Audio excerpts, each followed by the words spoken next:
Hello. Hello. There he is. Oh, am I the only one doing camera? Well, now I'm embarrassed. Well, I was gonna do it because I'm over here streaming, and I'm actually, I'm about to, and I'm setting up what you were actually talking about. I was stream sniping you, setting up your guys' images so we could see who's talking at any given point. I could do camera if you really need. Oh no. I need nothing. I'm a guest here, Valen. I can make no demands. No, I'm just Right. what I'm going to do is just put the little like the Discord square on my screen so that lights up when y'all talk. That way, people who don't know the voices can see who's talking. That's all I was going to do. That's exactly what I did.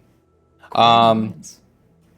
Alrighty. And I stay true to my own stream, and I am 1 minute late. I never start on time. So I'm going to go ahead and turn off the mic real quick. I'll do my intro, all that, and then we'll go ahead and get started. Any last requests, complaints? There's no free coffee. No, I'm good. All right, 3, 2, 1, here we go. All right, we are up and running. Good morning, afternoon, and evening, whenever you decide to watch this wonderful show. Tonight on the Caffeinated Dad Gaming channel, I actually have some guests. Some of you, actually, I'm pretty sure you guys would recognize most of these. I'm the small fish amongst the bigger ones in this pond. Tonight is going to be a bit of a discussion, a bit of a podcast discussion style with a video. I don't know where I was taking this. I had the idea and I ran with it. Tonight, I am joined by Muckluck. I'm joined by the Heavy Hat, and of course, Valen. All names, if you've been in the Guild Wars 2 spectrum, I'm sure that you've heard. You'd be living under a rock if you haven't heard these guys. So, with this, we're going to talk about. Spart's already saying, "Let the gooses fly." I'm going to cover a number of topics on Guild Wars 2. See what the thoughts, pick the brains of the creators who've been here a lot longer than I have, and Hat and I will sit back and watch idly. So, I'll bring in everyone. Welcome in, guys. How are you this evening? Doing pretty well. Okay, I was waiting for Valen to say something. Doing good, thank you.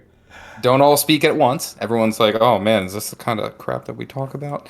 Yeah. So I'll just go straight across the list. Muckluck, you have created so many videos, and I didn't even realize on the other side that you actually have your Muckluck Plays channel, which has even more videos. Like, it is just absurd the amount of videos that you are putting out. Tell for those who may not understand who you are or know who you are, tell us a little bit about yourself. I am Muckluck Douglas, but I thought to be Reginald Esquire the Fourth. Started off as just a streamer. I now do a lot of streaming in YouTube.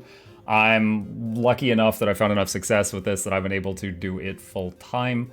I do have 2 YouTube channels, but one of them has like edited content, like, videos that are like really long projects. The other channel is kind of like, I'm sure everybody knows what like a Let's Play channel is. It's similar to that. It's basically the videos on there are just like recordings of me doing playthroughs of games. So if someone's like, "Oh, Muck, have you played the new Resident Evil?" I can just be like, "Oh yeah, here's a link to it if you'd like to watch it." And it's a little, it's a way that people can appreciate past streams, and also, it earns a little bit of revenue. But it does not take a lot of effort to maintain it because there's no editing done on that one.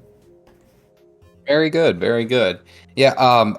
Now I think, pairing with that, the other impressive mark with your, we'll say, just content creation career is the amount of consecutive days that you have been able to. There we go. Put you up front and center. The amount of consecutive days that you have been able to stream is absolutely ridiculous. Yeah, I've heard that at least once or twice. I have streamed the last 1,546 days in a row. We have a counter going. So it's like 4 years and change. I might have a problem.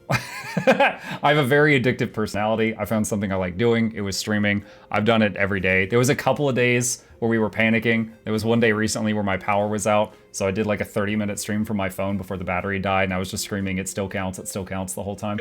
But most of the time, I'm here each evening, and then occasionally, like I'll do a morning stream too, just to visit the Europeans on the other side of the planet. But yeah, that's me. Absolutely impressive, because I struggle to do it like twice a week. Now, granted, I actually, like I said, I was stream sniping you earlier. I did see that your son came in and, he was saying goodnight and all that.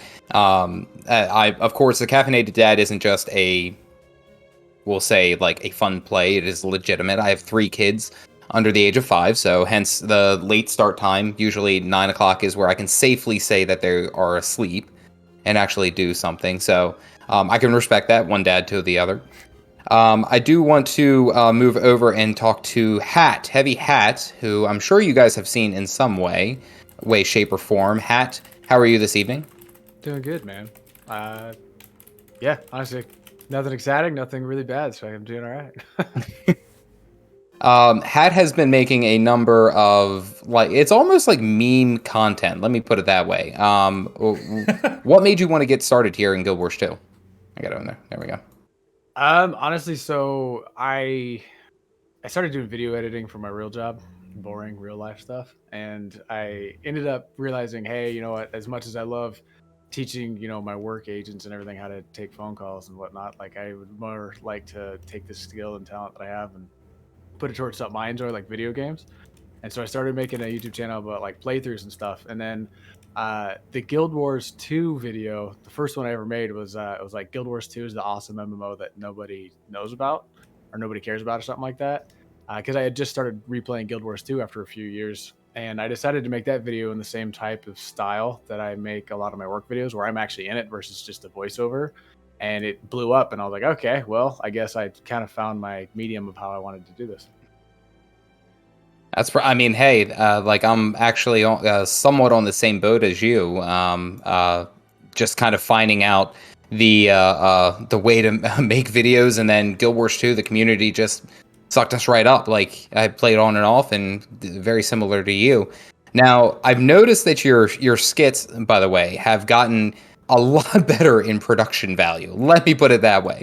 I've seen you go ahead and put out all sorts of wonderful content that is more so centered around like green screen, sound effects, other things like that. Like the production quality is going up. What made you want to go down that route?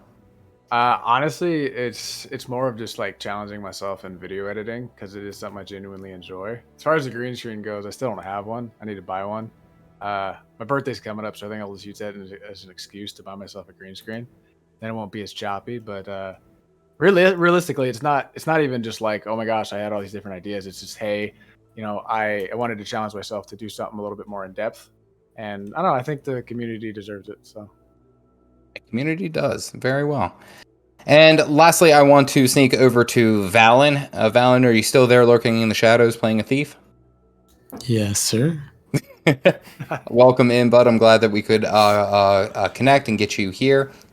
So for those of you who potentially don't know who Valen is, Valen has quite literally a video on every single aspect of Guild Wars 2. I mean, it is no short of that. And Muck, I know that you said that earlier, and I was like, damn, he has a very good point. Like he does.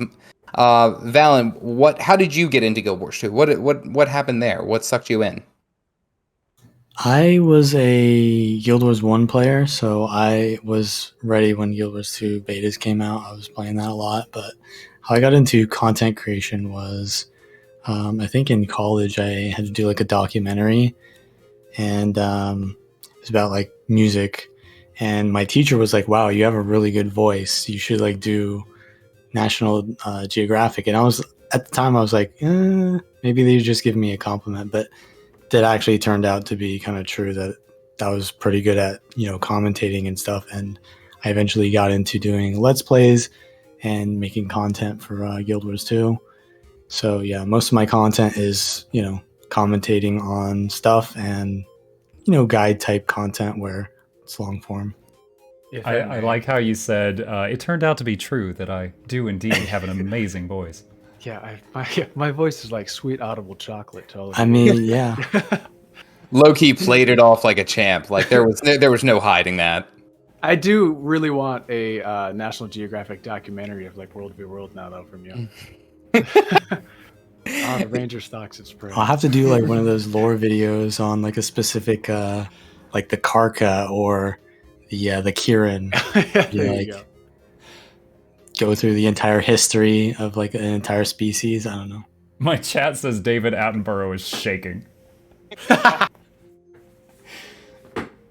Now, legitimately, every single video that I think Valen has come, and actually I did love, because I did watch a couple of your streams where you snuck off and played Elden Ring, which again, a lot of respect. That game humbles me and makes me appreciate how like unkillable I am here in Guild Wars 2. A bit God, overrated, but yeah, it's a good game. oh, man, they aren't kidding. But with that, no matter what you're saying, and I type in the chat and all that, and I always love, and I say this to my own chat and the people who watch my shows, like legitimately every time that I mention you, and I'll be like, oh hey Valen, what's up? You're like, all right, hi caffeinated. Yes, no, the Hammer Catalyst is not a meme. It's okay now. You called, like, it's just, I always joke because it's always like you're low-key frustrated that I'm here asking you questions. I always love it. And it's such a soothing voice to back it up. I think it comes off that way because I try to maintain, the decorum and not be too over enthusiastic. Oh, right. Well, I mean, honestly, like, I don't sound like I'm excited that you're there, so maybe people take that the wrong way. I stress that, especially when streams are up and doing their thing. And if you have streamed, if anyone has streamed, you know, and obviously Muck, this includes you. You know that you can't get to everything in chat, and there's also you're trying to pay attention to the game. There's a lot of moving pieces, so like what'd you say, decorum? You were kindly telling me, like, okay, that's enough. I need to 1v6 a team. Excuse me. I have things to do. Oh yeah, I mean, like, there's certain content that I can have full conversations with chat while I'm doing the content. But if I'm like PvPing against opponents that are anything above decent, like it's like, okay, I'll get back to chat after the game. I can't do both right now. So the original idea, and I pitched it to everyone, and then Valen was like, "No, don't do that." I had the idea. It was called a creator clash. So I was going to have the four of us join up in game and do a PvP match, and we would go in and we would talk about Guild Wars 2 topics while not dying in PvP. And like Valen was like, so AFK and spawn. Yeah, I can do that. Yeah, right. Yeah. I can just do that after dying. Valen was funny because he was like, "Yeah, no, this ain't it, fam." And I'm like, "All right, maybe you got something." Yeah, I when you told me that, I remember responding. I was like, "Dude, I would be happy to do a conversation with you. I'm not confident I can do both of those things at the same time." There's times where I will straight skip my entire chat for like 5-10 minutes to be able, and then I come back and I'm just like, "All right, I'm scrolling up. What did I miss? Oh, that was a funny joke I missed 18 minutes ago. Oh, that's so cool." Negligent dad. Yeah.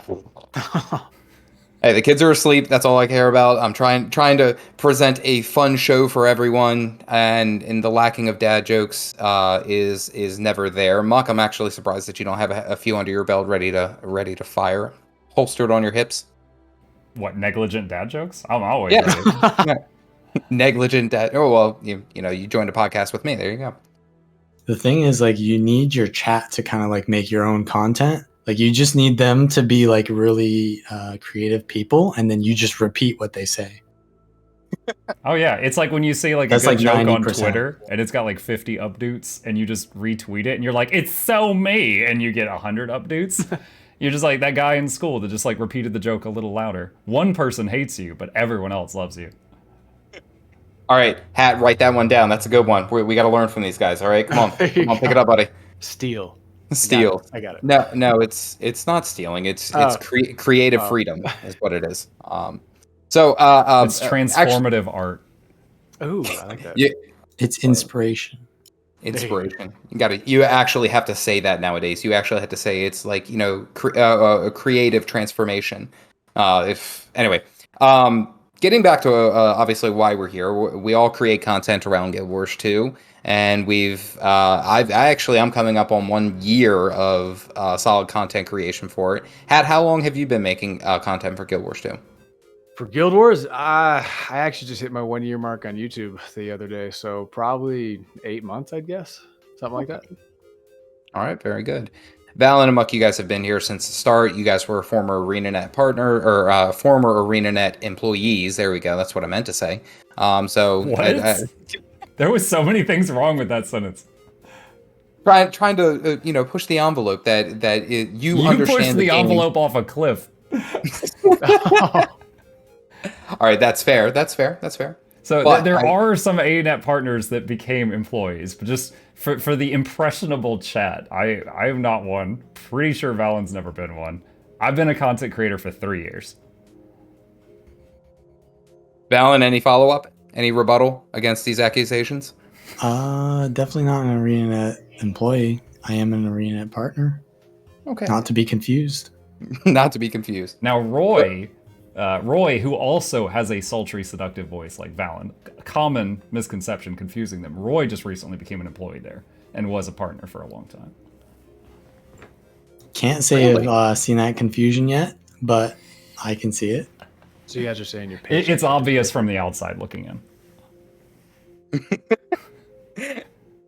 Had said something about the paycheck. Paycheck is it's on its way. Don't worry, folks. All right, guys, it's confirmed here on the stream that they are not in fact employees. All right, everyone, relax. All three are people getting watching my podcast, though, right?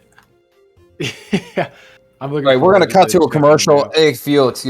So what I actually do want to bring up, obviously, because I was thinking about like the four of us being here and talking about it, because Hat and I are still relatively new to this area, this spectrum, and I would say, in that sense, we probably don't have as many hills up and down, however you wish to call it, with all the balance changes as far as Guild Wars 2 is concerned. Now, there have been a handful that have been pretty controversial, we'll say, in the past like 5-6 months. I bring up like Banner Warrior being changed, and that's kind of where I want to start the conversation, is talking about the current state of endgame here in Guild Wars 2 as far as balancing is concerned.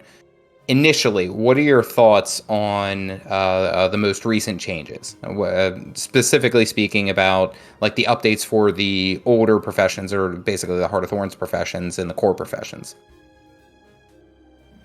Valen, you talking about the PvE one?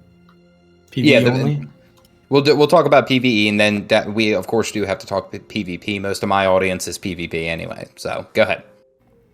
Well, I guess I'll just start.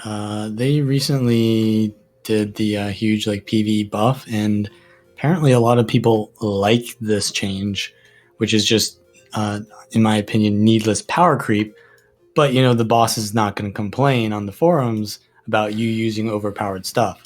So generally people like when PvE buffs happen, because they like when they can do more damage. But before they didn't like the changes right with the Banner Warrior, because it was a nerf to their class. And usually, as I said, people like when PvE gets buffed. And then, in PvP, when things don't get nerfed that are overpowered, then people they get upset. So I think the changes that they made are probably going to go off pretty well no matter what, because it fits the agenda of that game mode player base. Pretty much, yeah, that's it. Okay, Muck, do you have a follow-up? Because honestly, I saw you cackling like a madman. I'm curious of your thoughts. I love how blunt Valen can be. It is a positive character trait. No, I mean, I would have maybe put a little more sugar on the words, but I agree with what he said. I am overall pretty happy with the state of things. I mentioned that I've been here for 3 years, not the full 10. However, the first year was the end of a, years-long cycle where I think the player base kind of felt neglected. Like an update would happen like every 6 months. Like if an update happened and then some class became like just busted in PvP, like that class was busted for like the next 6 months, because they went so long between patches. And then all of a sudden, it's like, we're making a new expansion, we're doing more consistent updates. Sometimes they've made the wrong decisions, like when they're like, we're going to do this to Warriors, and everyone's like, please don't, it'll kill it. And then they did it, and then they killed it for a month, and then shocked Pikachu face. But then, recently, it seems like they've come back from that and fixed that. So like over, compared to like the full 3 years that I've been doing this, I'm pretty happy with how things are now. Changes that have happened in that amount of time. Like originally, you wanted Alacrity, you had to have a Chrono in your group. Now, I think 7 or 8 of the 9 classes have some build that can provide Alacrity. Like we've got a lot of diversity in the builds, and yes, there's absolutely been power creep, and that will have to be addressed at some point, because like the players that know what they're doing. The bosses aren't getting any stronger. That's one of the things of this game that is a perk is like the raids. If they were a challenge once, they should still be a challenge now, because they don't add in like higher level gear. They don't add raise the level cap or anything like that. So what Warcraft does, yeah, exactly. We don't go back and solo Kael'thas in this unless you're like Lord Hyzen. So if they don't do that every time they do power creep, then these fights against the raid bosses just get shorter and shorter and shorter. The answer to that is to someday do some sort of like squish to our numbers, or to buff the bosses, which either one is not usually received well. I totally agree with that about that. They did buff the world bosses, the new ones, or not the new ones, but the 4 starter zone like ones, jungle worm and stuff like that. Ones, they gave them new textures, and they gave them each some new mechanics. I like that. I think that was a good change. Like Fire Elemental has a mechanic that you have to jump over the shockwave, and when you fail, dude, I feel like it's just slapping me in the face. Like if I'm talking to chat and I get hit by a shockwave and the little tutorial pops up, it's like, do you need to learn to jump? And I was like, oh, muck you. I get so mad when that happens. It's like getting shot by the Dreamer in PvP. It's just salt in the wound. But yeah, I think that's good for the game. But as far as like if we're talking about like raid bosses and stuff, then yeah, power creep is something that'll have to be addressed at some point. Well, and actually, before I get onto that topic, I do want to give Hat a space to go ahead and speak. Hat, do you have any thoughts on this? Any opinion? Handful of thoughts. So I played WoW pretty high end, 15 years ago at this point. And I used to complain about the same thing. I was like, oh, this balance is odd. Like this, this class is super overpowered now, then this class is super overpowered. I played a Ret Pally and Wrath of the Lich King, so it was like, oh, I'm the king of anything, no matter what. And I really sat there and started thinking, I was like, this $1 billion company can't figure out how to balance their classes to make sure that they're all like equal, like doing enough DPS with each other. And then I started to realize, I was like, wait a second. They change it every month so that somebody else is more powerful than the other. They know exactly what they're doing. Like you could call me, say I've got a tinfoil hat or whatever, but like they're making different classes more powerful at different times so that it keeps it unique and keeps it, constantly like different. On the flip side, as far as Guild Wars 2, one of the things that I told myself was like I wasn't really going to care, I guess, about the balance of the game. I was just going to play what I felt was fun. Until recently, I actually downloaded the Arc DPS just out of pure curiosity. I was like, hey, you know what? Let's see what my DPS is compared to other people. And like, I feel like I'm a pretty good firebrand. And I was playing earlier where I was just managing like 17k DPS on a strike mission. And there's a mechanist in the corner that's just popping out like 31k. And I was like, excuse you? Like, what is going on? I was like, that's not even close. And so this was today. I pull up, was it Meta Battle? I was like, hey, let's find a power mechanist build, figured out, put through all the stuff on my mechanist. I went outside and it was like I had a meat grinder on us through everything in open world. I was like, okay. I love my mechanist, but it is like really close to, the top DPS builds, while at the same time being insanely easy to play. Yeah. I don't know if they're going to do anything more about that than what they already have or not. Well, that's the thing. You were saying how you thought the balance was bad, and then you realized that the devs might have a different agenda. They do know how to balance. They balance for exactly what they want to balance for. Maybe it's not for your agenda. And when you yourself, you install that DPS meter, that's not really what they're balancing the game for. They're balancing the game so that everyone can play with generally what class they want to play for. And when you're putting in that DPS meter, you're immediately skewing things because you're creating, a meta which the game is not balanced for. And I think that this is just an opinion of mine, but I think that the game, if ArenaNet puts their own DPS meter in the game, they'll balance for it. But as it is right now, it's a third-party thing, so you really shouldn't be putting yourself to that kind of standard. So, and that's actually a wonderful point, because I think for a whole, we'll say, it is good for accessibility across the board for someone who might join in now, who just bought for End of Dragons and was like, all right, cool. Oh, wow, Elementalist. The Tempest looks really cool. You get a Warhorn and you can scream at people and they die. That's awesome. I want to go and play that.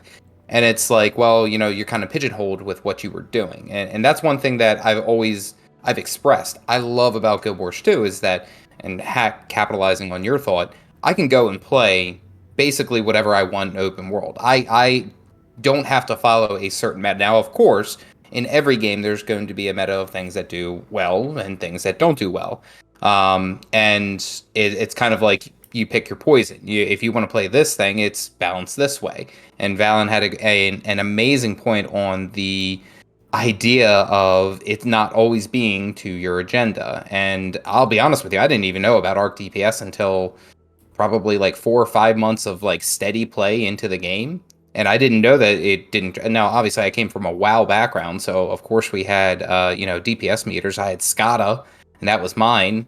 But coming into this game now and understanding that the game wasn't really designed for you to be tracking your DPS, it wasn't really designed that way, and you have to get it from a third party. That's a decent point of. I don't want to say defense of why ArenaNet balanced that particular way, but that does make you say, yeah, okay, I can kind of understand it now. I would say for me, two points I wanted to touch on. Hat mentioned like the tin hat thing, where like they constantly make one group overpowered and kind of cycle it to do things. It's possible. I remember there was just like because I also played WoW. I played it for 10 years. We did endgame stuff. I led a couple of server first. And I remember there was a lot of outcry when people found out that the guy that did the warrior class balance was also the same guy that did the mage class balance. And mage had been a hard counter to warrior for like 10 years.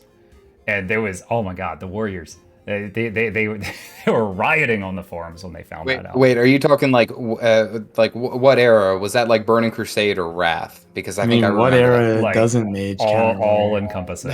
I mean, just Frostbolt spam. It was. If you think about it, it was multiple expansions in before they got Spell Reflect and stuff like that, and even then they struggled. Like mage was like almost always, at least while I was playing it, the counter to warrior. But the other thing I was going to say is about DPS meters. Hat was talking about his experience where he was a firebrand, and then the mechanist was like out DPSing him really hard. Like if I could wish upon a star here. The way I would like to see class balance done is, if a class brings utility, it does less damage. And Firebrand, even if you're spec'd for full damage because of the tomes and stuff, you have a lot of utility. Like, so much utility. Like, a Weaver that has 0 utility at all, I feel like with all they give up, like they have just a couple of builds, they go all in on those builds, they sacrifice everything else to do big damage, and then sometimes the Firebrands do the same damage while also being able to provide almost nearly every boon in the game, while also having multiple sources of stability, the ability to block projectiles, reflect them for the entire raid, making them very useful for World v World, Matthias, raid bosses like that. Like, there is just so much that they can do. I think it would be completely fair to half the Firebrand's damage or more compared to the other people. Now, I don't think that's how the balance is done. I'm just talking about what I think would be fair in the general sense. I agree with you, but to be able to play a Firebrand to the point where you can use all of that utility and still do decent damage, it can kind of be compared to like Paladins in Classic WoW, where they were really weak because they had all that utility, because they were balanced toward their utility, right? Like you had Lay on Hands, you had all this like utility as a DPS, whereas if you're just like a rogue or a warrior, you can't really heal your teammates. so they had more damage at the same time. So while I agree that the utility should come at a cost of DPS, you're expecting them to use that utility too. So it's not like right or wrong. It's just like a complication to that process. Right. I think at that point it becomes a question of, are we okay with the skill ceiling of this class having way more than the skill ceiling of this other class? That it really only applies to like the top people, but somewhere in the middle it's balanced. Yeah, and it's just what's the agenda again? Yeah. And I feel like, I'm sorry, Had, I interrupted you. I was gonna say that's fair. My biggest thing that I've maybe it's just that I'm old now, but I I kind of get to the point where I'm like, you know what, man, it's a game. Like I'm just gonna play to have fun. Like the arc DPS thing, that was me just out of pure curiosity, and I think it is actually a really cool thing that initially Guild Wars didn't include a DPS meter, because it can be kind of a like, oh, you're not doing good, you're not invited to my party type of a thing, and it could just get people out of it.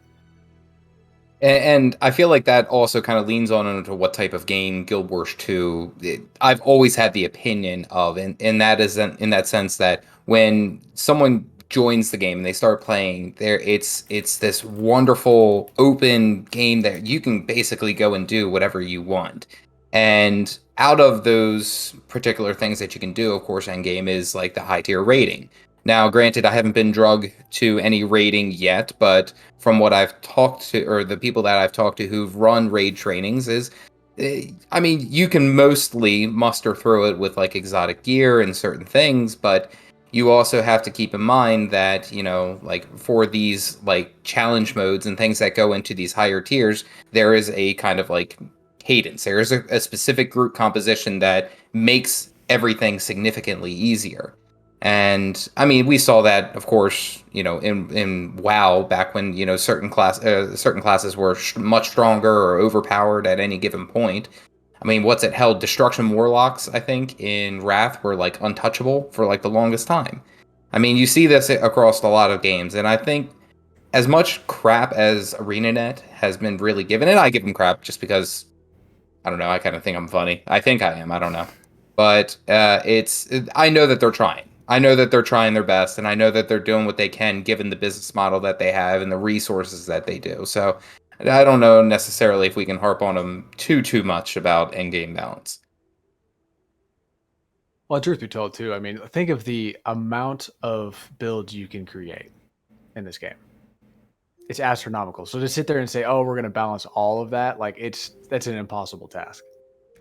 I think part of it, and I'll just sorry, I'm trying to choose my words here. So Caffeinated Dad, you mentioned that you hadn't really rated in the game, but you did do that kind of stuff in WoW. One thing I'll tell you that is a massive difference in this game from WoW rating is like for normal mode raids in this game, the enrage timers for almost every boss might as well not even be there. They might as well not exist.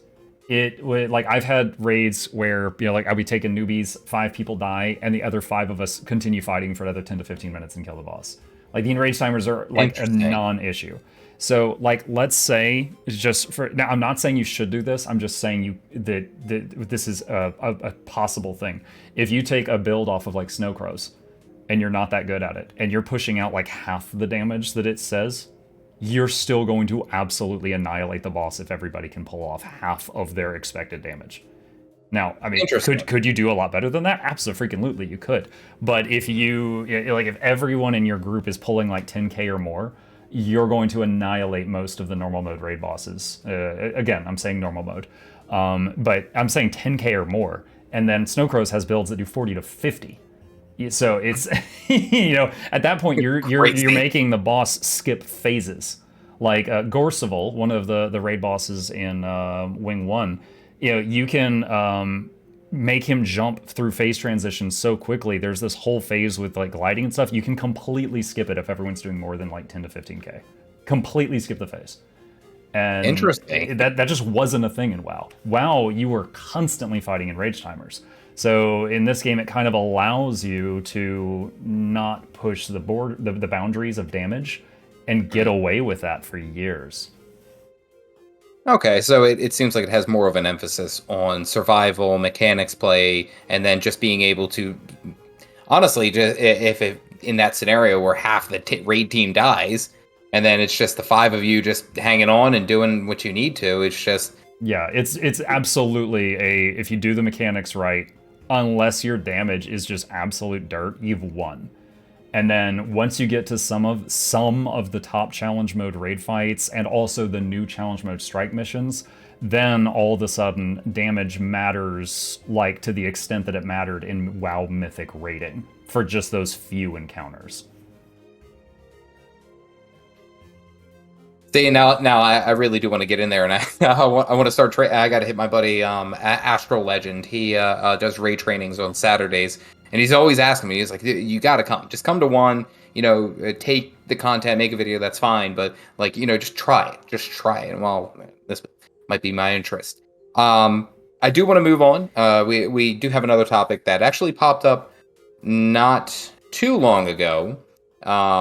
And it is on the thoughts of Guild Wars 3 and the potential, the quote-unquote rumors that I think was it Game Informer or IGN? One of the two did a mark, I want to say is IGN. They did we'll say a play of it potentially being done by Unity and using Unreal Engine. They had a job offering, is it ArenaNet or NCSoft, the people that own them, they had a job listing that they were hiring someone that was familiar with the Unity engine to be a developer for a new project for an existing IP. And so people are praying, hoping, wishing that the existing IP is Guild Wars, which would mean Guild Wars 3, and that they're making it in that engine. That was how the rumor started. Interesting. Hat and I have talked about this a little bit because I was corrected. It was Unreal Engine. I said it wrong. Unreal Engine. Okay. I mean, let's be serious. I think I saw a game called Squirrel with a Gun, and that's literally the name of the game. And it has caught my attention, and I'm like, you know what? I could cough up $20. I have that floating around. I could probably do it. But Valen, I want to start with you. What are your thoughts? Because I'm ready for it to hit me like a blunt frying pan. Go. I don't think Guild Wars 3 is going to happen, but I think what's most important to think about is the probabilities. Like, if it is a job posting for Guild Wars 3, would that be the only job posting that they would put out? That would be concerning if that's all that they're recruiting for Guild Wars 3, right? Like, that would be a huge project. So, they let off like a lot of their company. So they're going to work on Guild Wars 2 and Guild Wars 3 with the same amount of people. It just doesn't seem plausible. So I think they're not doing Guild Wars 3. Gotcha. Okay. Hat, I know that you have, you said it was one guy in a corner. It's just one guy working on it by himself. Yeah. It's Keith in the corner, and he's like, I'm going to do it. I'm going to figure it out, folks. I got it on its way. What are your thoughts, buddy? I actually have experience building stuff in Unreal, so it's kind of funny. He's the guy. Yeah, no. In my honest opinion, as far as Guild Wars 3 goes, I gotta agree with these two that I don't think Guild Wars 3 is going to happen. Simply because if I remember correctly, the only reason they made Guild Wars 2 was because they had ideas for the game that they couldn't create in that engine itself, right? So that's why they went from Guild Wars to Guild Wars 2. I don't know. That's what I remember reading why they ended up coming with Guild Wars 2. But as far as Unreal Engine 5 and being Guild Wars 3, I don't think it's going to happen. Even if it did, it would still be 7 years away on it at least. I can agree with that. I could definitely see that it would take. Obviously, if we look at the rate of the patches, the living worlds, the expansions that have come out with Guild Wars 2, just in that sense, which is, I can't remember how long ago it was, but it was recent. I looked at NCSoft's, like, their total profit, their profit margins and how they were going. I would be hard pressed to believe that they would jump straight from Guild Wars 2 to Guild Wars 3, even after confirming, and I say confirming, another expansion, and of course we can probably venture to guess that there's going to be a handful of living worlds that are in between there, or at least content patches that are in between that and the next expansion. And hearing their financial woes, it kind of makes me like hopeful. Don't get me wrong, like high on copium, but I don't know. Muck, do you have a thought? I was glad to hear Valen pointed out. So I don't remember the exact date. It was sometime after I became a content creator, so sometime in the last couple of years. But there was a time when they were basically told by their parent company to fire 100 people. Now, not all of those people were developers. But there was 100 people of their staff of like 300 people or something like that. Like a huge chunk of the Guild Wars 2 team was lost because of finances or some the decisions of the parent company. Then that team was greenlit for another expansion, and then they managed to put out the End of Dragons. Also, all their other projects were canceled. There was an unknown mobile game that they were doing that got shut down. There was lots of other stuff that they were doing. So they basically became like all their eggs were in one basket, and that basket was Guild Wars 2. Guild Wars 1 is just like a toaster in the corner. They don't touch it. It just, as long as no one trips on the cord, it's fine. Guild Wars 2, though, like, if it fails, they're all going down with the ship. They're putting everything into it. Now, that's good for us as players that enjoy it because, we're getting more content for this game we love, but they're all in on it. So knowing that they've got this smaller workforce and they're all in on this one thing, I don't think they've got the manpower to work on a Guild Wars 3 while they're also working on this next expansion that they just got greenlit. And so I don't think they've got the people for it. And 2, if they announced a new expansion and did it wrong, they would shoot themselves in the foot.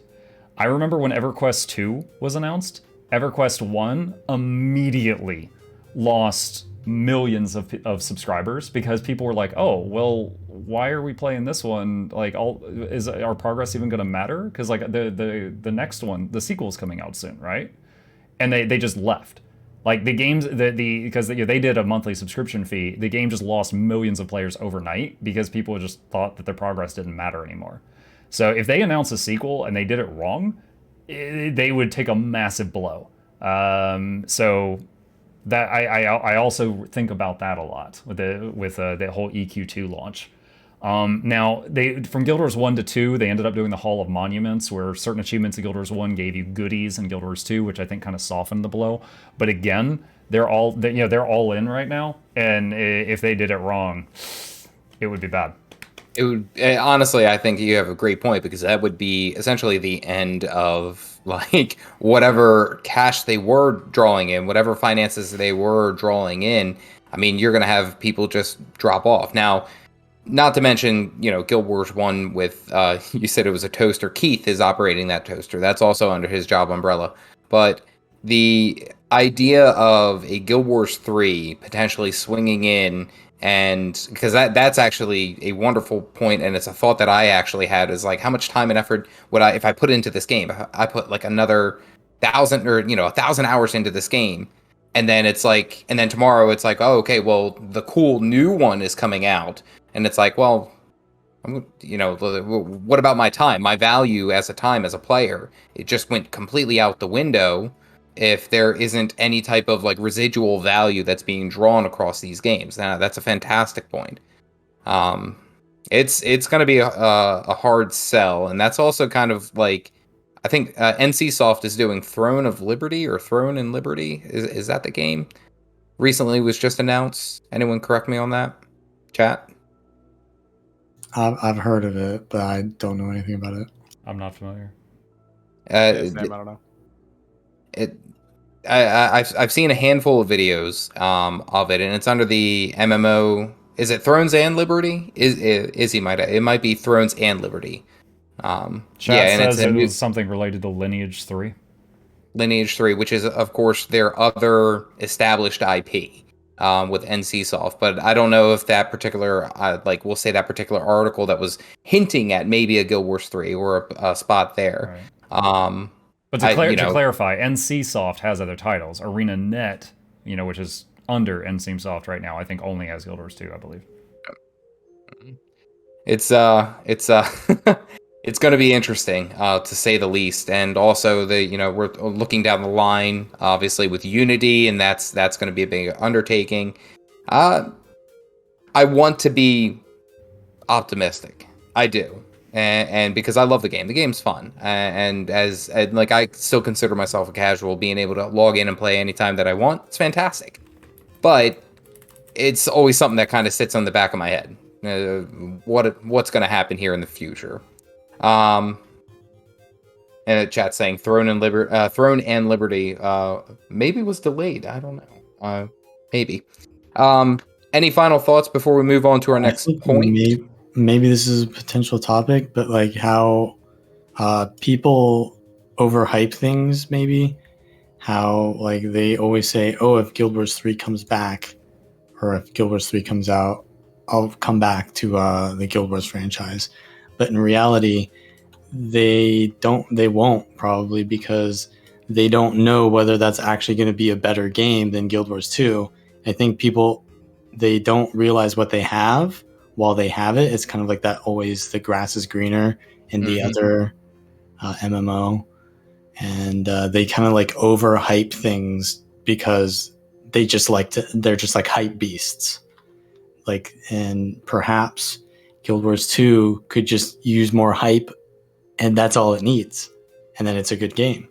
Like, what issues does Guild Wars 2 have? Obviously, there are plenty that couldn't just be solved by having more people in the game. Yeah, but do those issues need a new engine? Like, yeah, I think they don't. Yeah, because, I mean, the Guild Wars 2 engine, what are its limitations other than the spaghetti code? Right. I think there's a lot of things they can do, right? Like the whole mastery system was pretty ingenious for allowing, further progression. Past max, of course. Yeah. The point Valen just made reminds me of a podcast I listened to recently from the guys that made Path of Exile, and they're in the middle of making Path of Exile 2 right now, and they talk and they're like, yeah, people that say they'll come back and try PoE 2, like they won't try PoE even if we put the same thing in it. They're just waiting for the number 2. And the guy doing the interview was like, "What do you mean?" And he's like, "Well, I asked one of these people, and they're like, hey, are you gonna try PoE 2? And they're like, oh yeah, I'm really looking forward to it. It looks nice." And they're like, would you try the new PoE League? And they're like, oh no, I tried PoE before. I didn't like it. And they're like, oh, well, could you tell me what you didn't like about it? And they're like, well, the rubber banding was really bad. And the guy's like, we fixed that 8 years ago. So it's just like, they're just thinking, oh, well, this newer one, like Valen said, the grass is greener. This newer, shinier one with the new number is going to fix all the things that I have problems with, even if some of those have been tackled already.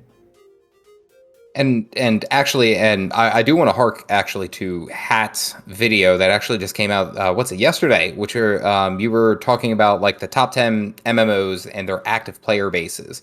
And I think, what'd you rank? Guild Wars 2 was like 9th out of that 10. Yeah, it was about number 9 on that list.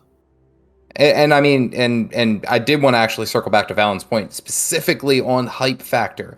Specifically, so when I initially stopped streaming, I actually used to stream on Twitch. Streamed my World of Warcraft rating, and it was literally the same thing every Tuesday. That's all I did.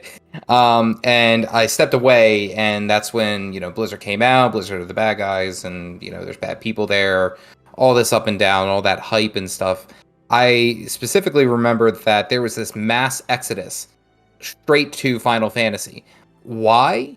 Is because it seemed like there was a lot more people. There was a larger player base right over there, and there's a lot of people, and it's a vibrant game, and it's exploding. There's so many people, you can never run out of it. And admittedly, I kind of was curious of trying out Final Fantasy as well, just because it's like, well, what's all this hype behind it? I mean, I don't know how many times, we've seen videos like where it's like a transition from one MMO to another, specifically about Guild Wars 2. I'm guilty of it. I made that. That was literally my first video. It was like talking about, don't miss out on this great game. And I feel like no matter the amount of hype that we, as content creators, can try to drum up, I feel like it's always going to be met with this, misconceived notion that Guild Wars 2 is, oh, it's a dead game. It's barely hanging on. It's not even surviving. You'll hear the line a lot in like Guild Wars 2 kind of like situations. Oh, people still play that game? I hear that all the time. I mean, if you don't advertise it much, which ArenaNet was guilty of for many years, you know, it just kind of fades from memory, and then you hear about it, and you're like, oh, is that game still on? Yeah, I remember that. That was from like 10 years ago, wasn't it? Yeah, it just Yeah, they're not saying it maliciously. They're just kind of doing it out of ignorance. right. Yeah. But at the same time, it's like, well, okay. I mean, it's hard to fault them because, again, I mean, that comes down to years of no advertising. That was actually, ironically, my exact experience when I came back to Guild Wars about a year and a half ago. Because I played at launch and played for a year or two, and then 2020-ish, COVID hit, and I was like, you know what, let's check out some games I haven't played in a while. And I was like, oh, that's right, I played Guild Wars. I was like, oh, they've had 2 expansions. I didn't even know. Like, I didn't hear a word about that, but it's cool. Let's check it out.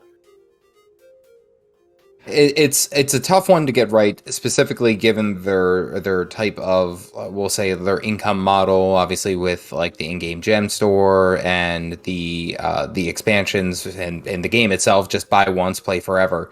And it's hard to have that steady revenue, and which you would think would translate into other factors being like implemented. Like we're talking marketing, we're talking new content, all the bells and whistles that you would see. And of course, Guild Wars 2 has made it this far without doing any of that. So that is, of course, a testament in and of itself of an MMO being able to last that long without the need of a subscription. That's impressive. But it's something that I actually kind of had like the thought of. It's like, I enjoy the game. I love the game. And obviously, I would expect all the rest of you guys. I don't know, Muck plays this game for 3 years consecutively. God, I hate it.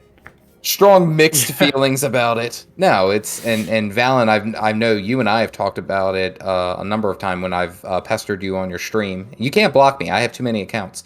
And you were That's not a flex, that's a threat. Yeah. It's okay. Highly caffeinated. What was that? I'm sorry. How does that make it okay? All right, so It's okay. You're far from that threshold. All right, well, I appreciate that, but I think that there is a way that that Guild Wars 2 does survive. It does move on, and I won't rule out completely the thought of Guild Wars 3, but I can't imagine it being anytime soon. Flex threat, chat said it's a flex threat. So in that kind of cycle, I do want to move on to the next kind of topic, and that pairs off of us being content creators. Muck and Valen, you guys both do this full time, and Hat and I don't want to speak for Hat, but I personally am trying to get to that point where this is my full time job. I go ahead and yell at people in video games all day, and that's great. I'm not actually sure what a full time content creator does. I assume there's yelling in it, but I want to ask, as content creators and where you guys are, where do you see your future here soon? And I'll leave it to the floor. First one speaks up, gets it. Where do you see your future, either here within the game, in the future of content? What are your thoughts? Not it. I guess I'll go. God, I think shoved him under the bus. It's like, cool, I appreciate it. I think variety content is probably if Steam doesn't improve the Twitch drop doesn't improve the viability of being a content creator of solely Guild Wars 2 drastically, then you gotta hedge your bets. Go to a little bit more variety. I've been trying out some variety too. I think also is just one thing that Guild Wars 2 creators need to do is they need to advertise their content as general gaming content and doing short videos I got killed by this mob, and you don't say in Guild Wars 2, or you don't say something that is only specific to Guild Wars 2 players, but kind of the thing that you realize that gamers actually enjoy more is just watching like React content. They just like hearing someone like say a story about something. And if you can make your content more story driven, you'll see this with like a lot of content creators who aren't Guild Wars 2 related, but they come to Guild Wars 2 and make one video. They have really good storytelling. And that's kind of like what people are drawn to more often. I think that's something I need to improve on as well, is just making my content not just about, oh, you want this specific thing in Guild Wars 2, well, then here's how you get it. More like, well, people have this need for, I don't know, to figure out how to beat this one boss or whatever. But I'm going to provide it to them within a story, right? That's entertaining. And I think that's probably what we all need to do better, probably, but especially something that I'm going to be working on. No, I mean, I think you bring up a fantastic point. I don't think as any content creator with any specific game that you can, I mean, obviously you can be successful, you two obviously being, prime examples of almost solely focusing on one game. But I know that I'm sure that you have, and I think all of us here have experienced some type of burnout thinking about working with and just doing one specific game. Yeah, and Muck, I know you've been pretty vocal about like how after a while you're like, guys, I just need to chill for a minute. Like, this is getting a bit ridiculous. Well, yeah, like, because on top of the fact that I stream this game every time I stream, I stream every day. And that's my own decision. And honestly, I'm surprised at how much I kind of fell in love with this game after I played 10 years of WoW. I thought, like, the ability to get that into another MMO, that much into another MMO was burned out of me. But then I got really into this game. I streamed it every day for like 2 or 3 years. Every night, every single day. And then I also put out, all those guides and stuff like that. And then there just came a day, and I remember the day I had a bad night in PvP. It was just like I ran into the most toxic of people, like teabag, like my own team AFK and stuff like that. And I was like, guys, I need to step away from this game. I love this game. I need to step away. I don't even want to look at it right now. And then, for the next few days, my numbers on Twitch tanked because I was playing other games. I had like half the audience. It happened. But that was when I started the second YouTube channel that you asked me about earlier. I started trying to branch out. I very much live by the rule, like, don't put all your eggs in one basket. It's like right now, you've pointed out the full-time content creation. Like, I pay my bills, but with income that I get from Twitch, from YouTube, from referral links for tons of different products, from the occasional sponsorship when I'm lucky enough to land one. I don't get them always, but when they happen, it's a nice bonus to, that month's pay. Stuff like that. By the way, exclamation HelloFresh in the chat. Stuff like that. You get it from all these places. Beautiful. So Food's fresh. Yeah, that was so your smooth. one-stop shop for food delivered directly to your door, and with no shipping, you can get. Yeah. Anyway, I won't do it to you guys. I'm advertising on 4 channels right now. But anyway, like, let's say you have a month where like Twitch is doing bad. I still have all those other things. Or if I have a month where YouTube, like right now, right this second, this is the time of year when YouTube pays the least. So, but I'm doing okay because I get income from various platforms. Oh yeah, Nexus is another one. I got a lot of them. Like, anytime you can see an opportunity to make another revenue stream, whatever it is, putting this podcast up on some website where you might get some money if people listen to it. I don't even know how that works. I've never done podcasts before.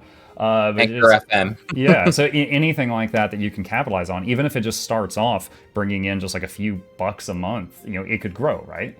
So yeah, anything like that is fantastic. But I'm very much at that time, and since then, I've become a believer in trying to be a successful content creator, not just a successful content creator for Guild Wars 2. Like, if Guild Wars 2, I don't know, for some insane reason, they turned off the servers tomorrow, I'd be okay. It would hurt. It would suck. But I would survive. I've been branching out over the past year, I think over the past year, I only know this because a sponsor told me. They're like, we really like your content because even when you play other games, you still have like 2/3 of your audience shows up, and we've seen you do that with over 72 games. And I was like, 72? And they're like, yeah, that's how many different games you played in the last year. And I was like, I've played 72 games in the last year? And they're like, you're Muckluck, right? And I was like, no, I just didn't realize. Like, they thought I was lying all of a sudden.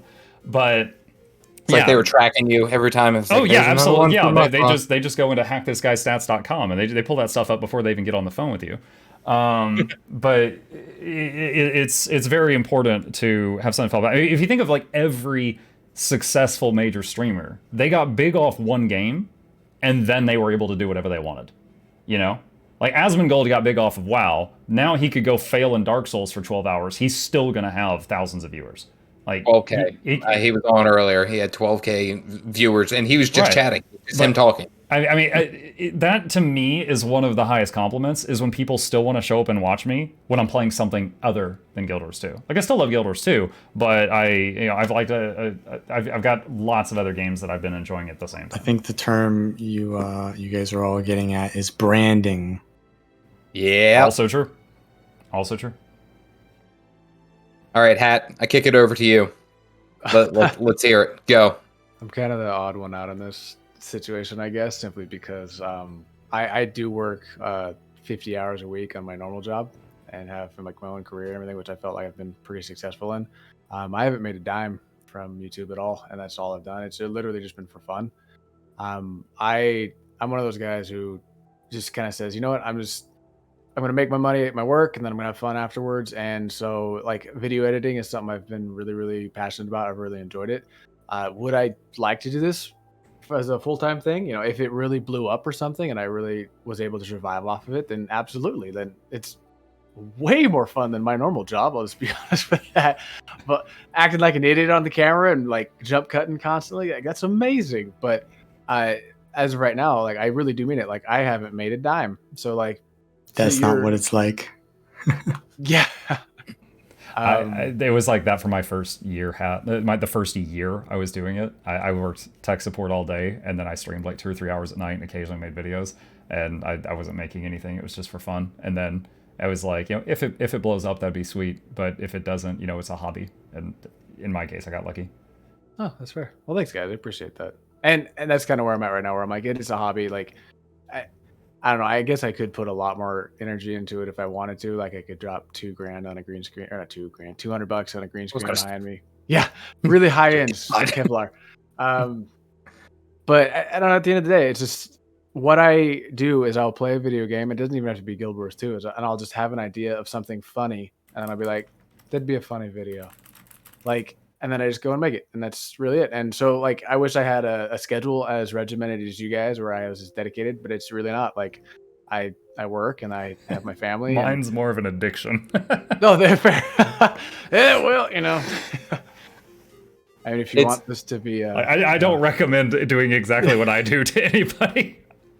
Every time I hear it, like, I joke and I'm like, look, I only have, you know, I stream, I think, like 4 hours a week, you know, a Monday and then a Thursday, and I just do some PvP or do something silly and we get some people from the guild. Okay, have some fun. That's my fun time. What you guys are watching is my actual, just like, fun time. And then I hear Muck and he's like, oh yeah, I stream 5 hours a day every day for the past 4 years. And I'm like, good God, man, simmer down. The first year when I was still working, you know, a normie job, it was like 2-3 hours tops each evening, and my kid was 6, so at the time he went to bed between like 7 and 8 o'clock, and then, you know, sometime after that is when I think I streamed from 9 to midnight at first. That was when I started, so I wasn't like bothering anybody else at that time.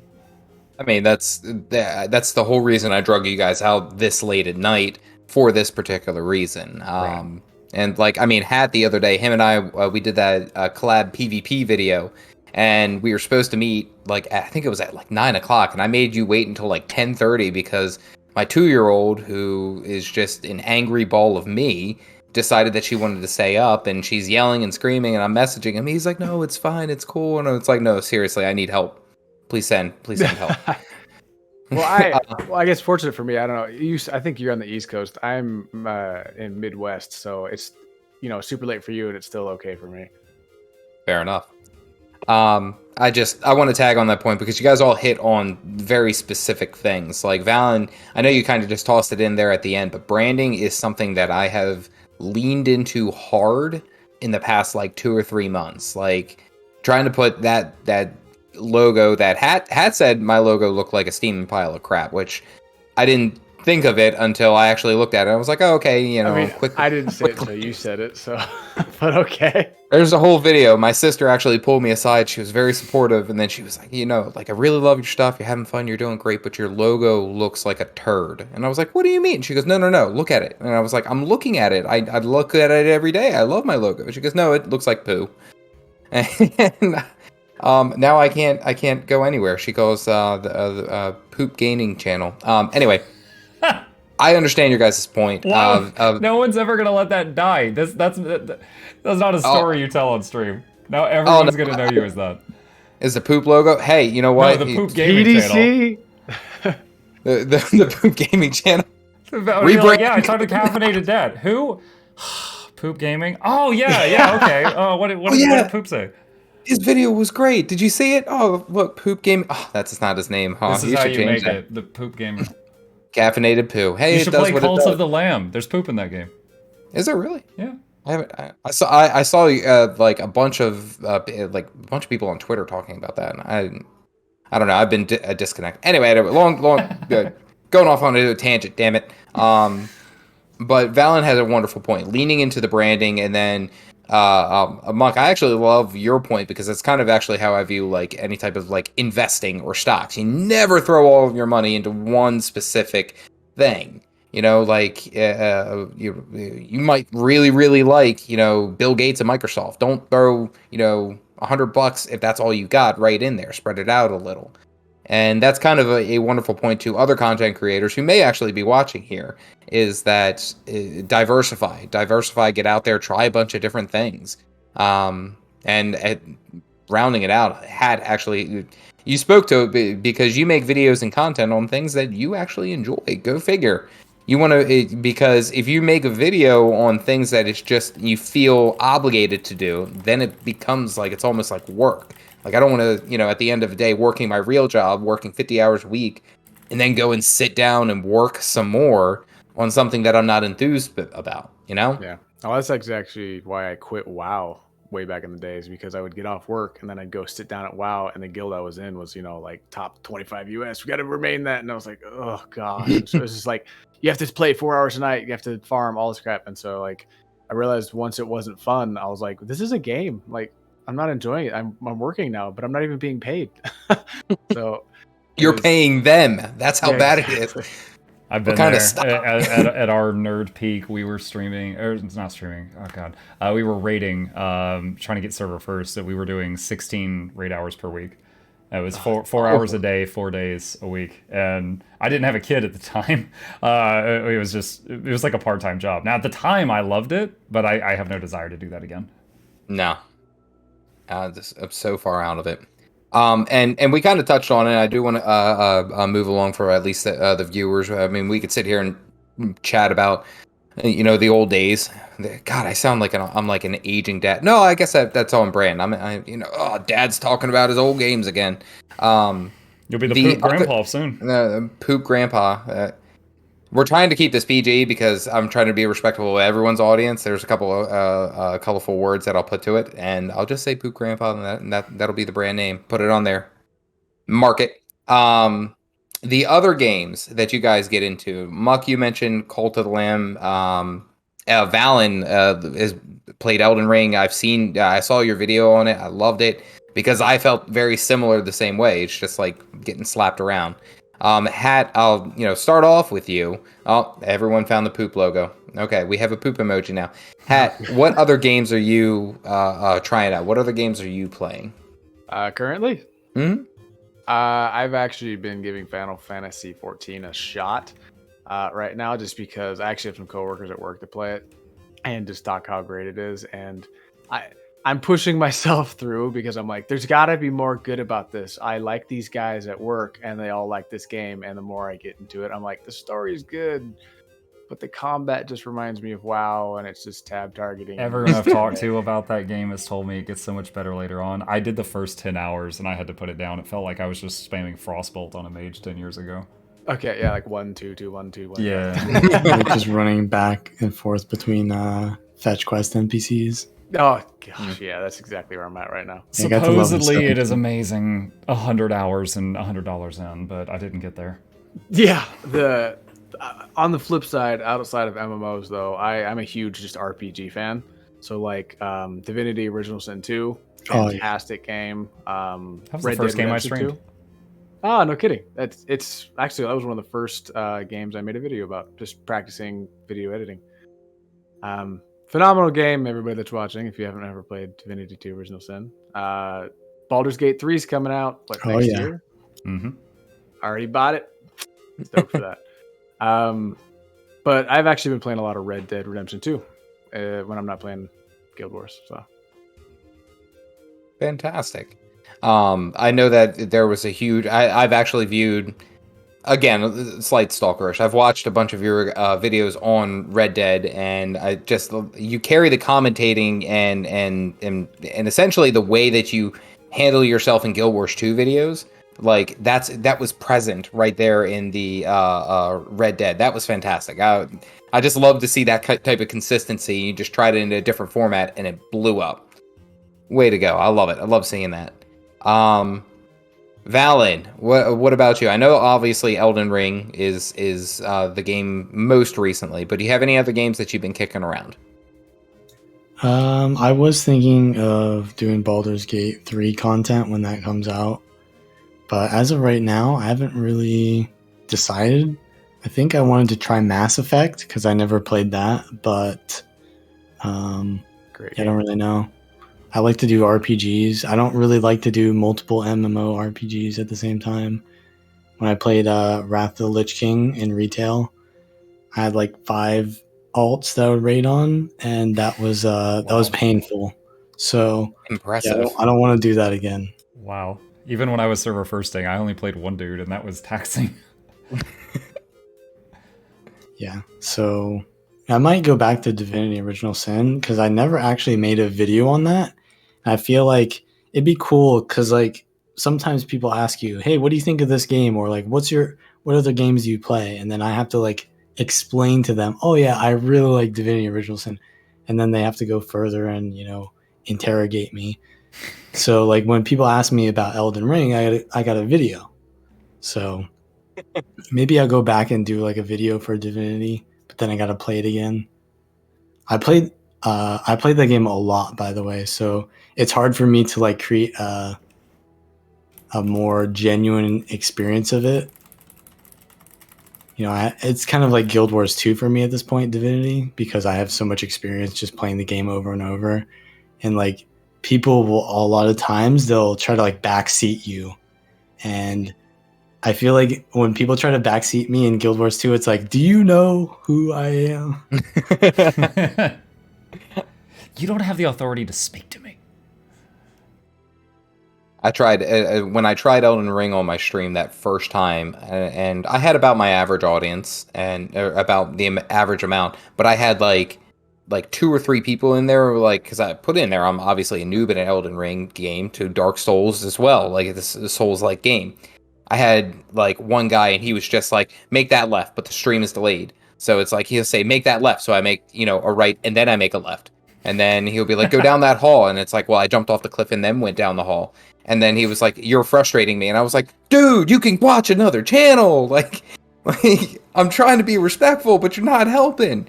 Backseat gaming. I love it. Love to see it. Now, Mock, of course, I want to bounce this off to you, and I just asked for time sensitive. Let's keep the list of 72 games down to, a couple that you'd recommend. Yeah. So I mentioned I've tried to branch out into variety. There's only a few games I've made guides for, but no matter what game I'm playing, if an entertaining moment happens, like something funny, or I get scared or something like that, I always save those clips, and then whenever I get enough clips, I'll make like kind of like funny moment compilations, stuff like that. I've got a ton of those on my channel, just whenever my clip folder gets full. So you could totally use content no matter what game you're playing, but use clips and stuff from no matter what game you're playing. But I've only had the success with guides that I've had in Guild Wars 2 so far. Hopefully someday I'll branch out more on that. I just finished. I beat Cult of the Lamb last night. I'm currently the only other side game I have not yet finished that I'm playing is King Arthur Knight's Tale, which coincidentally I've been telling people, Hat, it plays kind of like a mix of Divinity Original Sin 2 mixed with XCOM. It's been a very interesting title. You might like it. But I'm in the middle of that. However, the top 2 games that I've played in the last year, hands down, are the Rift Breaker, which is kind of a mix of RTS, tower defense, and also an ARPG at the same time, and yet they nailed it. And the other one is Last Epoch, which is an action RPG similar to Diablo or the Exile, but it's made by a really small company. It's an early access right now, but I played it and absolutely loved it. It's an action RPG. You've got 6 slots on your skill bar at the bottom. You put skills there, but every single skill has a talent tree. I think like our specialization tree in Guild Wars 2, like there's a handful of options, but not like an overwhelming amount of them. There's like something like that, but for every single skill you put on your bar.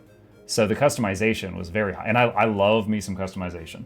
The more I can tweak with something and make it kind of feel like my own, I love it.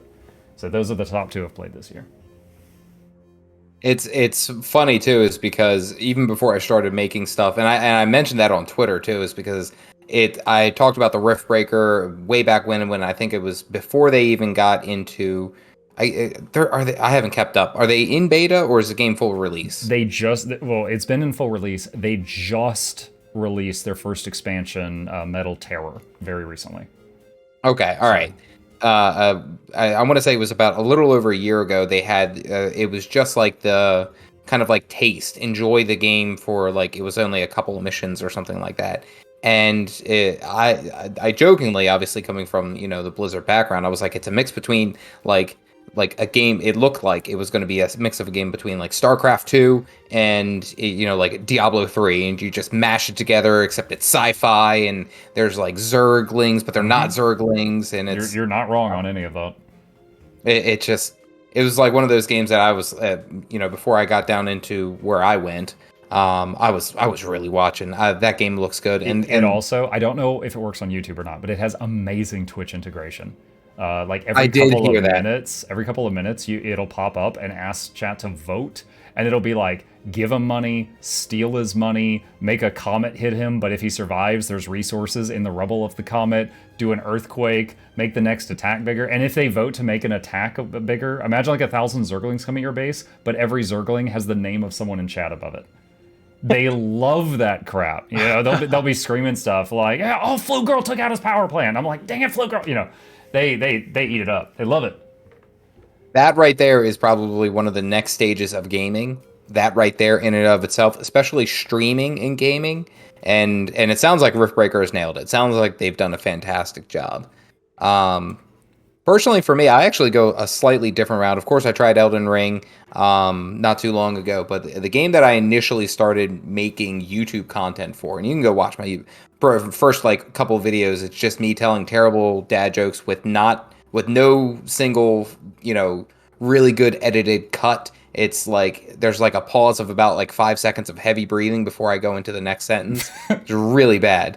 But was Northgard. Northgard is it's like a survival RTS game made by Shiro Games. They're a fantastic, smaller company, indie company, but they're growing. They came out with a bunch of new titles. They sponsored the Dune Spice Wars RTS that came out not too long ago. They had a game called War Tales. I mean, it's a company that is, really responsive, really just cool to work with. But then on top of that, their games have held up. Like Northgard's been out since like 2018, and it's still constantly getting new content. Like they just announced another expansion not too long ago. They have new clans for it. Those type of games I like. Now, I've run into the issue, of course, is the time commitment, because each one of the matches could take anywhere between 45 minutes to an hour and a half. It's not a fast game. Like, you sit there and you're basically seated for, I want to say, but I was trying to make a pizza joke, but it's not there. For a while. You're going to sit there for a while. Enough about that. I do want to move on because it's kind of like a joke question. It's actually the last question that I have for this evening. What is your most disliked profession? What is your most hated profession in Guild Wars 2? I'm curious. What's the profession that you just absolutely don't want anything to do with? Ranger. Really? You're not a tail swipe enjoyer, Valen? It's more of the Sikkim that I don't like. I'm not a fan of it either. The idea that a soul beast merges with their pet, the pet's in their mind, and then they're both of those things, and they go, sick 'em, okay, and then they shoot a bow harder. It sounds so you mean stupid. me? Sikkim? Who you telling Sikkim? He yells at himself, then shoots the bow harder, and it kills people. I'm surprised you didn't say Minion Master Necro. I feel like a minion Necro has its place. Now I can't look at Soul Beast the same way before. Thank you for ruining that for me. Oh wait, you think that's bad? I can make it worse. Use search and rescue while you're merged with your pet, and you teleport to a downstate nearby ally and start licking their wounds. You could have just hit the F key, but no, you made it weird. PG stream, folks. That's what we're trying to offer here. Now we're over here teleporting to people, licking them, and we're down. We're out. Tag. Now I'm never getting partner at this rate. But not with that attitude. Not with that attitude. Valen, that's actually not the answer that I thought that you would have said. Honestly, I would have said if I had to venture a guess, I would have said necromancer. I would have thought that was actually the profession that you didn't like. Well, as a thief main, that wouldn't be very biased because thieves are actually pretty good against necros, but they hate rangers. All right, Hat, I'll kick it to you. What do you got? What profession do you dislike? What's the one that you hate the most? My least favorite. Can I just say whatever one I'm playing against in PvP? Is that fair to say? That's a viable answer. So you're basically playing against 5 Blades Horns right now. So yes. Go ahead. No, I hate every class that's not the one I'm playing. Now, if you want my honest answer, and it's not that I just don't like it, Elementalist. I cannot get into it. I have tried. How dare you? I know. And clearly, in our last little thing that you and I did together, like you showed that it's obviously extremely effective. And I know they're kind of meta now for PvP, but I have tried, and it's just not a class for me. And it's not like it's too complicated because another one of my favorite classes is engineer. But like, I don't know. It's just I just can't get into it. I actually could have seen that from you. The disdain for the elementalist. I can understand that because I hate myself when I play it. Let's be serious. You have to a little bit. Like, why am I putting myself through this when the rifle mechanist can press one button and win? But I can understand that. I can understand that. Mark, I see you smiling because I think I know your answer, but I want you to go ahead and say it. I'm smiling because there's a photobombing Quaggan jumping all over my screen right now. So my answer, it depends on the thing. If you're talking about like from a like lore fantasy perspective, the thing I dislike the most is the warrior because I find it boring. Like, in this world of magic and stuff, you chose to be someone who lifts. You could do that. You could do that at the gym. So I mean, you need warriors. They're the guys that run on the front line and die first. You need them, but I find them a boring concept. That said, every game has them. Every game needs them. On another hand, if we're talking about gameplay, I'm fine with most classes except when a mesmer puts like a portal on a treasure chest. I just suddenly have like an overbearing hatred for all mesmers. Just seething hatred when they do that. And that's like, what I was waiting for you to say. That's one thing that comes to mind. The last thing that comes to mind is Firebrands being overpowered for the last 5 years, so I hate blue class. Respectful on the blue class league. I know that because I think you actually made like a short. You talked about this on your stream, and you made it into a short video, and I was rolling at it because I never thought of it like that. Because I was like I'm not super tall of a guy, but I'm like, oh yeah, I have a Norn warrior. I'm like, oh, big strong man, and it's like, and you're like, yeah, but warriors go in and die. They're the soldiers on the front line, and it's like in chess, I would be the pawn. I'm the literally the pawn in chess, and it's like now I can't. I was like, I mean, at I the hate my beginning of lord. Lord of the Rings, every time Sauron swings his mace, he killed like 27 warriors. It's just Pawn class. Meat one grinder. swing, raid wipe. There we go. I would have ventured a guess for Mesmer. That's where I would have gone if I had to say anything for you. That would have When been I my. was right now, the only thing that bugs me with Mesmers is like portal trolls. Back when I was like, I'd say the first year I was playing the game, and I was, even now, I do not claim to be the best. I think I'm between decent and good.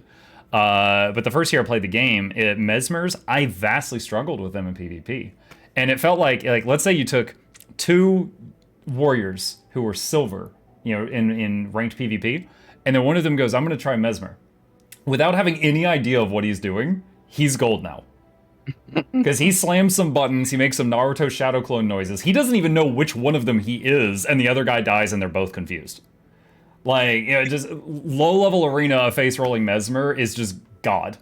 And that's another issue I had with them. As I improved at the game and I learned how to like kind of see their tells for the better part, then it's like, yeah, okay, this isn't as bad as it was for me for the first year. So now I just hate them when portal trolls happen. I can actually agree with that because when I started getting into PvP, like I had played it on and off before I made any content for it, I was doing these kind of like obnoxious meme tages. And yes, I can look back and be like, man, this is a little bit much. I'm putting like a weird sound effect or image or something like that. It was like every cadence was like every 5 to 10 seconds on an 8-minute video. Good Lord, it was too much. I picked up the Mirage, and it was a build I think, Valen, you made, your one build to rule them all. Yeah, I use your guys' content, thank you. I went ahead and I tried the Mirage, and I had like 20 HP, and I outplayed a Renegade without getting touched. Like, I should have died, and I don't know what I'm doing. I've never played a Mesmer up until that point. I was just like, oh, hey, the buttons are flashing. Let's play. Oh, look, that one. Look. And that was the game. That was gameplay. And I actually was like, if I knew what the hell I was doing, I would be so much better at this game. Like, I mean, that's a blanket statement, yeah, but Mesmers are interesting, and I still think it's something I would want to go and try. I think class, like, kind of like psychology is always pretty interesting because everyone always hates like a specific class, and you've got like all the thief mains have like this very specific trait that they all have, like that they think that their class is really bad and that they're actually really good. And then Ellie mains are just like, they think that they're like smarter than everyone. And then Ranger mains are usually just like, they're just chilling, like smoking while they're playing the game. And then Mesmer mains are like always trying to like pretend like, they're lying to you. I think it's always pretty interesting. And it's like something that crosses like throughout, like not just Guild Wars 2, but like other games as well. Like you can see like mage players are kind of like the same thing in WoW as Ellie players. Yeah, just imagine every time that you run into a ranger, you have to assume that they are high every single time now. Muck, I think they're you just were like chilling, right? Like they don't care. They're just chilling. Sick 'em. Or whatever, man. Search and rescue, whatever, just shit. Like, it's on you. Usually smoking a blunt, Just like, imagining like Snoop Dogg in a ranger trench coat, just like sick 'em. Smoke. Stupid. It's true. And all the ranger mains are like, oh my god, I never actually thought of it like that. Every time they press Sick'em, they're just like, all right, they just put down their blunt or whatever. They're like, all right, time to start playing the game for another 5 seconds. And then the other person that's getting Sick'em is like, all right. And maybe this could be like a good shorts video that you could make, Dad, Caffeinated Dad. You could like show the POV of like a Sick'em ranger and then show the POV of the person getting Sick'em. It's like the, what is that one meme where they're like sweating profusely? As they're getting Sick'em. It's like gallons of water just dripping off the guy. There's a couple of them. You got the Key and Peele one. You got the one from the old movie Airplane. You got the sweaty speedrunner gamer, like where he's sitting there and he's. You'll figure it out. Oh, I got. Thanks. This is like write it down. Write it down. We got to write this down. I would love to see Heavy Hat act this out in one of his little bits. Yeah, you got some. Do you have a wig with dreads somewhere in your room? Yeah, I know you got a lot of stuff in there. You'd be surprised. You open up my closet, and you're like, "What the hell is going on in here?" What does your wife say? But before you get into this, what does your wife say when you you come in wearing your outfits, your long hair and your beard and stuff like that? But like nothing. I'm playing games. Leave me alone. So if you if you know the old wizard character that's in like half of my little skit videos, that's totally my wife's robe. And so I always run in and I'm like, "Hey, honey, I'm on a lunch break. I need to borrow your robe again." She's like, "You're disgusting. Take it." And then she listens to you through, like, from the other end of the house, talking to yourself in that room. Exactly. Yeah. Just one side of the conversation, then I film one side of the conversation. In my chat, it's like, it's time for private time. Excuse me, honey. I have to go do my videos. Knock before entering. Oh, gosh. No, I was going to buy a big old afro, so there we go. I did it as a joke. I did it by accident for the very first time. So before I was called the Heavy Hat, I was just Let's Play It, which is the most generic thing on the planet. And then I realized I put that white wig on top of my hat, and I was like, that looks freaking hysterical. And so then it just became a meme to myself of like, I'm going to wear a hat and everything. So like anytime I have a wig on, I actually have a hat underneath it. But I love the commitment and then the evolution of these characters, because I've actually gotten into my head watching your videos that they are all like within the same universe. This is the hat metaverse right here. They're all metaverse. The metaverse. Have you ever done a video where you showed your head without the hat on? There is one where I accidentally didn't film it, and that actually probably 6 months ago. Caffeinated Dad and I had a podcast, or I was on his podcast for a second, and he asked me for a fun fact, and I was like, I actually do have hair underneath his hat. Like a lot of people think I'm bald. Did you ever see the cartoon Ed, Edd and Eddy? Yeah. So Double D, the one with the hat, there was this like running gag. Everyone's like, "What is under your hat?" And like there was one where they saw it, but it was off camera, and they were like all gasped. And like you as the viewer never got to see what was under the hat. I was just thinking, if you have any videos where you don't have the hat on, you should unlist those and then start calling attention to it. Like have one of your characters to like at the end of it just be like, what is that under your hat? And then just cut it off there. And then you need to get sponsored by Keeps. Yeah. No, it doesn't even have to be like that he's bald. I mean, maybe he has too much. Maybe his hair is different colors under there. Maybe he's got like a giant zit. I don't know. That could be a gag. What's under the hat? There's been a few times where I've filmed it and I didn't want to refilm it, and so if you go back and watch it, all I did is put like a censored sign over my head. Perfect. Perfect. Just need to start like slyly drawing some attention, but like have one of your characters addressing like the hat, and then just cut it out. I love it. Evolution. Look, you were sitting there and you're like, oh well, when something it gives me inspiration. There you go. Like now we have a lore story of the Heavy Hat, and now we got to talk about it. It's got to be done. Sponsored by Keeps. It would be fantastic. So I do want to just actually bring up that is really the topics that we are going to talk about. Do any of you guys have some closing thoughts, closing words, anything about either Guild Wars 2, anything we've talked about tonight? Yeah, I think that says enough. What do you guys got? Crickets, fantastic. You put us on the spot.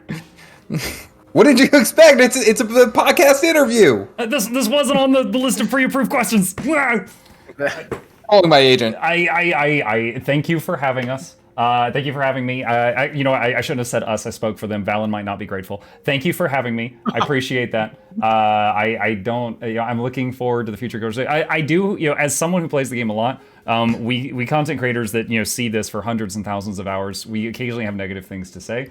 But that is coming from, we really like the game. if anyone's seeing this and thinking about getting into the game, and there's going to be a lot of that with like the Steam launch and stuff like that, there is hundreds, possibly thousands of hours of content for you to enjoy before you see any of the stuff that we're talking about. So there's my bit. I agree. I agree that even though like what we're talking about is more obviously, I even brought up the first question being in-game balance. I think it's important to realize that this game is very much about just the immersion factor of where you are. You're in Tyria. You're in this magical place that you can quite literally go and just do whatever.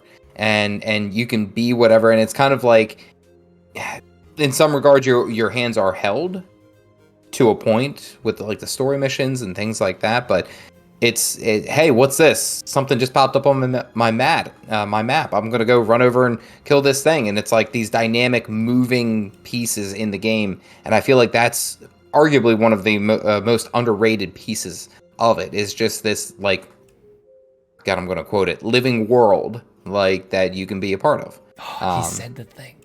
I said the thing. Valen, Hat, what do you guys got? You make me go first again?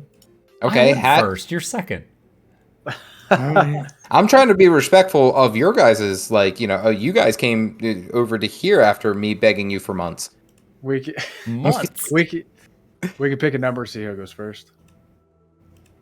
I'll just go unless you want to. That's fine, man. You can go. Okay, What am I supposed to talk about again? Damn it, Valen, come on, man. Let's compromise. Caffeinated Steam, that. right? You answer the question. Okay. Steam. So, Steam. what, you're gaining Steam? What's happening? I don't know. What are we supposed to do? He said, do you have I'm any just closing saying remarks? Steam. Anything you want to That's the tell hip him? thing to do, isn't it? Just plug your Steam. sponsor! Exclamation HelloFresh. And boom goes the dynamite. Have a nice day. we have the cutaway, and Final it's Muck talking about HelloFresh. Like, You know why he's out of it? He's playing his Ranger right now. He just took a long drag. Yo, I sycamore actually shit. am I don't running know. around during the entire podcast, just like jumping around. I could be fishing or something, maybe. I actually thought about having gameplay in the background. We're diverging from the point here. Yeah, I'm What just like killing closing- minotaurs in the background. Closing thoughts. Good lord. My closing thoughts is that I think this was fun. It's always nice to talk to people. You always get kind of like isolated as a content creator. You think, you gotta work on your own stuff, but sometimes, collaborating is nice too. So there you go. I feel like you should take the last like 3 minutes and just put that up as a video and be I've already had that Valen idea. answers the real questions. That's the title. I had the thought of like, it was like Valen under candid interview or something like that. Something like really dramatic. Have his character or have his profile picture, tag him a bunch of times. I got an idea. Or you could just say Mr. Beast a million times, and that'll probably do you a lot better. Fortnite Among Us. Just say Among Us a million times on stream, and you'll be good. I'm sorry, this stream is starting to become really sus. Hat, what do you have? What are your thoughts? What'd you say? Oh gosh. Excellent segue. Yeah. Beautiful. Well, now that I'm shunned and confused, I will say thank you, Valen, for making me realize that I'm actually not trash at this game. I just had a bad build occasionally. So that's been nice.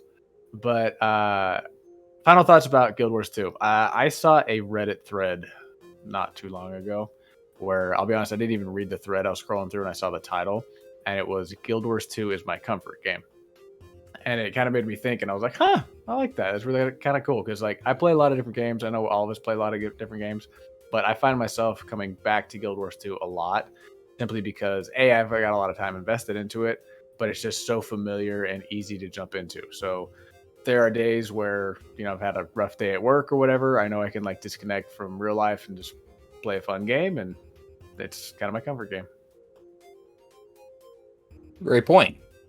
Actually, that I feel like there's a number of people who would either like on any of our streams, any of our subscribers, followers, however you wish to put them, that feel the same way. I mean, you come back to what's familiar, and obviously human beings being creatures of habit, you know, after being pushed around either out in the real world or literally being pushed around, sometimes Jesus. it's like, those are rough things, rough times. Caffeinated dad, are you okay at home? You need to blink twice?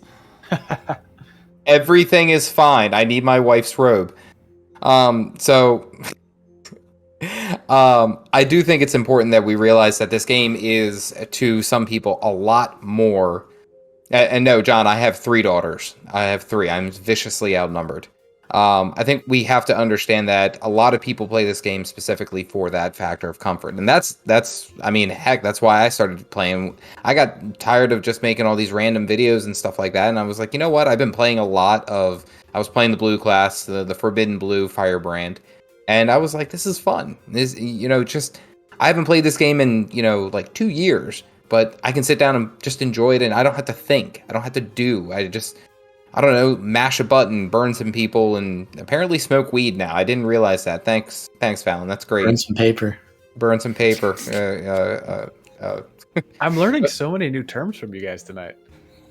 He's like writing it down. Like, I don't do drugs, by the way. That's like, this is why my Firebrand's damage was so low. Yeah, I was reading the pages of the book. I'm supposed to burn them. Yeah. Burning stacks are so damn high. Kush. So I do want to say that the community has been fantastic. And I poke fun at Reddit because Reddit's always, every time I go there, no matter what I do, even it's like, hey, this game's pretty cool. It's like 1,000 downvotes, which I always think is hilarious. No matter what you do, everyone's angry there. Hey, listen, if you need to feel better about that, it never gets better. It has never gotten better. Literally everything I have ever put on the Guild Wars 2 subreddit has been basically bombed into oblivion. Yeah, true story. I once did a post on the Raid Shadow Legend. Raid Shadow Legend. Unironically, I play that game on my second monitor. I put a post on there because there was something I figured out that people hadn't figured out. Same thing I do when I make like Guild Wars 2 guides. They were so nice. I was like, this is amazing to me. Like, me with 100 guides under my belt. Raid Shadow Legends community is nicer to me than Guild Wars 2 is on Reddit. Oh. And they're like, oh, wow, hey, Muckluck. Oh, wow, I appreciate you talking about this game. Hey, happy to have you, good friend. And it's like, I went on, I think one of the first things that I did was I started making, just little memes that I would put on, social medias and stuff like that. I put it up there. I had, the first 5 comments in the first 5 seconds were all, untrue, stop criticizing the game and stuff like that. It was like, why is everyone so angry? Yeah, GW2 Twitter and GW2 Facebook, and I know, Facebook, it's old people. It is old people, but you know what? They're super nice. GW2 Twitter and GW2 Facebook, I could show my content there, and if they don't care about it, that's fine. They don't get angry about it. They just don't click it. But if they like it, then they say nice things. Then Reddit is just like, it post at your own risk. Yeah, everyone's angry there. I just don't get it. One of my watchers said, "Welcome to Reddit. I will not be your guide. I hope you hate your stay." Just is pretty damn accurate. Before we get rambling on too far, I do want to say thank you, Muckluck. Thank you, Heavy Hat, Valen. I appreciate all of you guys. Notice I didn't say thank you, Valen. Thank you, Valen. I appreciate all of you guys stopping by, hanging out, chatting about Guild Wars 2, because let's be serious, we wouldn't be this far into the game if we didn't actually enjoy playing it. Unless you guys have some deep-seated secret that you were planning on telling me. I don't know. I don't know what I was hoping from the end of this, but... maybe on the second date. No, the second date. Second date. I hope everyone's high then. I actually just realized... We are Rangers. Well, everyone rolled a Ranger. Can't get it right now. I wear a shirt that says highly caffeinated when I stream, and my mic was blocking the LY. Highly caffeinated. I get it. It makes sense. So what you need to do now is you need to put a finite end on the podcast, and if you want to keep talking, then that can be after it. That's what. Okay, right. That's what I got. Do like Tesla. You have to pay $1 to get past this point in the video. Oh. It's like the heated seats.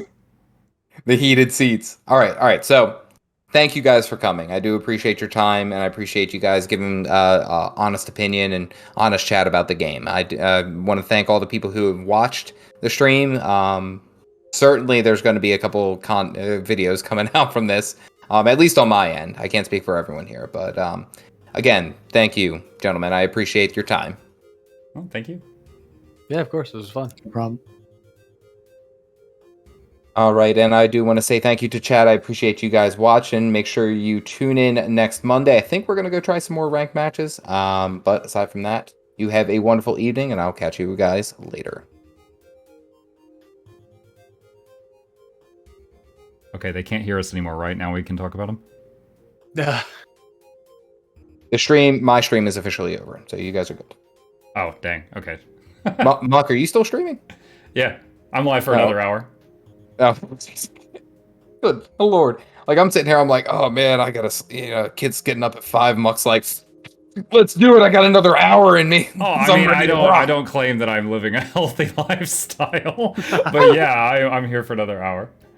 Well, don't you main a ranger anyway? Isn't that a problem? Yeah, You've man, discovered. it's chill. Everyone's super Everyone relaxed. thinks I keep my lunch in this wizard hat? No. It's got the good stuff. Is rolling a ranger another euphemism for this, or? Oh my god. That's actually a good point. Yeah, he is one with nature. That does sound on brand. Man, I feel like just like less than a week ago, I swapped from Mechanist back to Ranger main, and I just found out I'm a drug addict today. There's so many things I'm learning. That's fantastic. Well, yeah, you got to come off the Mechanist somehow. It's how It's not I'm. an It's easy how transition. it's how I'm coping with having to work a little bit harder now. And you know what? It's 2022. Everything's we're a lot more lackadaisical with this type of stuff. So it's probably Hey, fine. real talk. On Tuesday, I am looking forward to the change where my spirits will be rooted to the ground and no longer slapped all over the room by the boss. I'm looking forward to that. Trying to find a good segue into a joke between spirits and getting high and weed. Oh my god. That would be a fun one. You're like He's letting bending out over his backward trying to find these. This is what I do. I sometimes I should just stop the internal monologue and just let it die, but I'm stubborn. Yeah, okay, we're gonna let it die. I'm gonna hop off. Appreciate having you guys on my stream. I am happy to be here on this stream. Yeah, see you guys around. All right, see ya. Take it easy, guys. Appreciate it. Bye.